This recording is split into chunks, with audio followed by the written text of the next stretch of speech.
భారత్ జోడో న్యాయ యాత్రలో మోదీ ప్రభుత్వంపై విమర్శలతో విరుచుకుపడ్డారు రాహుల్ గాంధీ. జార్ఖండ్లో కొనసాగిన యాత్రలో బొగ్గు గనుల కార్మికులను కలిశారు. మోదీ ప్రభుత్వం విద్వేషాలను రెచ్చగొట్టి ప్రయోజనం పొందే ప్రయత్నం చేస్తుందని, సామాజిక న్యాయం అనే పదానికి అర్థం లేదని ఆరోపించారు రాహుల్. రైతులు, కూలీలు, యువతకు మోడీ ప్రభుత్వం అన్యాయం చేస్తోందన్నారు కాంగ్రెస్ అగ్రనేత రాహుల్ గాంధీ. ఆర్థికంగానే కాదు, సామాజికంగానూ ఈ వివక్ష కొనసాగుతోందన్నారు. ఆదివాసీల హక్కుల్ని బీజేపీ హరిస్తోందని, వాళ్ల భూములు లాక్కుంటున్నారని ఆరోపించారు. దళితులు అణచివేతకు గురవుతున్నారన్నారు రాహుల్.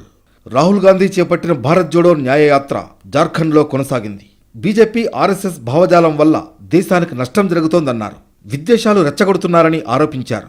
దేశ సంపదంతా ఇద్దరు ముగ్గురు బడా పారిశ్రామికవేత్తలకు ధారాదత్తం చేస్తున్నారని ఆరోపించారు రాహుల్.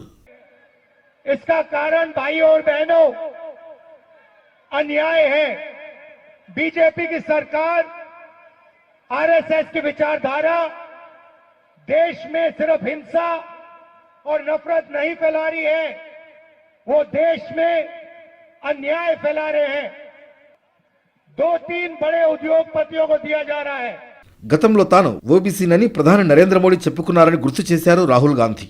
అయితే కులగణన జరగాలని తాను డిమాండ్ చేయడంతో మాట మార్చారన్నారు. దేశంలో ధనిక, పేద అనే రెండే కులాలు ఉన్నాయని మోడీ చెప్పడం విడ్డూరంగా ఉందన్నారు రాహుల్. नरेंद्र मोदी कहते हैं देश में कोई ओबीसी नहीं, कोई दलित नहीं, कोई आदिवासी नहीं, देश में सिर्फ 2 जात, एक अमीर और गरीब. अगर 2 जात है नरेंद्र मोदी जी, तो आप ओबीसी कहां के? आप ओबीसी कैसे बन गए? బొగ్గు గనుల కార్మికులతో మాట్లాడి వాళ్ల సమస్యలు తెలుసుకున్నారు రాహుల్. బొకారోలో ప్రభుత్వ రంగ సంస్థలున్నా యువతకు మాత్రం ఉపాధి లభించడం లేదని ఆవేదన వ్యక్తం చేశారు. మధ్యప్రదేశ్లో రాహుల్ యాత్రకు సంబంధించి కొంత స్పష్టత ఇచ్చింది కాంగ్రెస్ పార్టీ. 6 రోజుల్లో 650 కిలోమీటర్ల మేరకు యాత్ర నిర్వహించాలని నిర్ణయించినట్లు పార్టీ వర్గాలు తెలిపాయి. రూట్ మ్యాప్తో పాటు ఎక్కడెక్కడ సమావేశాలు నిర్వహించాలనేది ఖరారైనట్లు సమాచారం.